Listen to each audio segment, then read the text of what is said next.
Hey guys, or 1 through 4 here, and I've got another Vanguard deck profile for you guys. This week at my locals, I ran the new Shadow Paladin deck. Well, new for the English game. I was actually pretty happy. Out of 3 boxes and very minimal trading, I was able to pretty much build my entire deck. I'm actually just down to, I think, 2 cards. Right now, I would have to mess with some of the numbers, but I was pretty happy. I went X1, lost in the last round to Soulless OTT. I still really don't like that deck, but that's because I'm really partial to the Tsukuyomi build. But anyways, Shadow Paladins.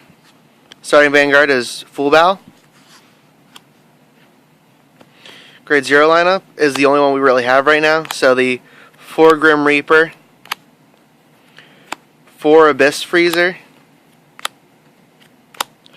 4 Darkside Trumpeter, and 4 Abyss Healer. I'm not the biggest fan of Darkside Trumpeter, but he does allow for some neat things, especially with Cursed Lancer, since we actually have him in the English game. I actually feel really bad for the Japanese game, considering how, well, lucky we were with Shadow Paladins. Grade 1s, I've got 4 Blaster Javelin. To either search out Blaster Dark or Phantom Blaster Dragon. 4 Dark Maid, Black Sage Charon, AK supporter.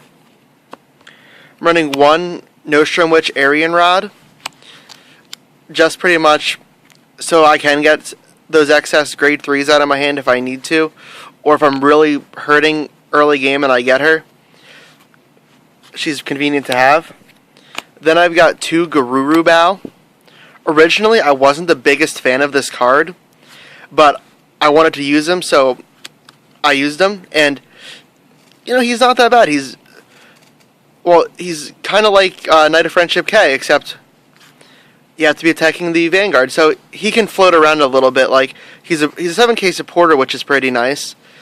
Or if you are really in need of another attacking force, you can pull him up, and he'll be swinging in for 9, which is pretty good. Then 3 Dark Shield Maclears.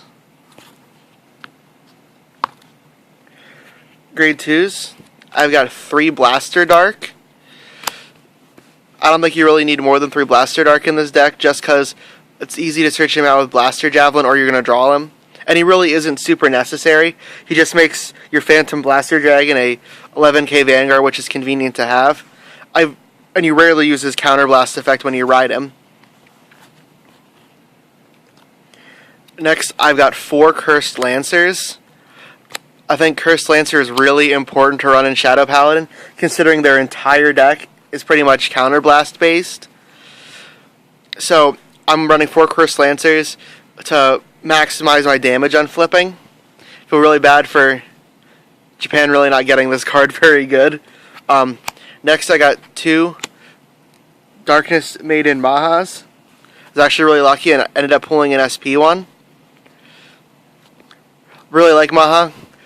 Since she deck thins, and she makes, like, Caller, pay 2 for a Counterblast, and you make a 16 column. So, I like running 2 of her. Next, I've got 1 Skull Witch Nevin. I won another one, but I was only able to get my hands on one. But I'll pick up another one. And then, to cover my last grade 2 space, I threw in 1 Knight of Darkness Rugos. Onto the grade 3s. 2 Phantom Blaster Dragons. I'd like a 3rd one. It's Phantom Blaster Dragon, it's Shadow Paladin. Next, I was running 3 copies of the Dark Dictator. This card is really, really busted in this deck. The instant you ride him to grade 3, you can do his Soul Blast for the mini Soul Saver effect, or he's Alfred. Well, he's clearly a Dark Alfred. So, I really like Dark Dictator. So I was happy that we get one in every box. Then I was running 1 Origin Mage Ildana. I both was in search of another grade 3 and I wanted to try him out. Really did not like him. So I'm going to cut him for the 3rd Phantom Blaster Dragon when I get the chance. And then 2 Dark Mage Bidekar. This card helps replenish your field after you've pretty much cleared it for the Phantom Blaster Dragon effect.